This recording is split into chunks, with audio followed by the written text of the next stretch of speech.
Kingston College and Excelsior High will look to defend the respective boys and girls titles when the two-day corporate area high schools championships begin on Friday at the Ashenheim Stadium at Jamaica College. Last year, KC amassed 463 points to secure victory ahead of rivals Jamaica College, 414.5 points, and Calabar High, 301 points. Excelsior had totaled 351 points to win the girls' title ahead of Immaculate Conception High, 336 points, and Woolmer's girls 286.5 points.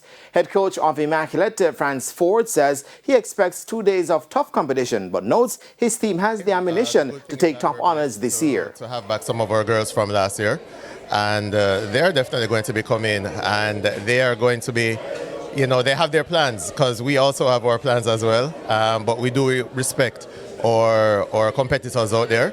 And we know everybody is coming for the championship, but we do have that aim to go for the championship as well.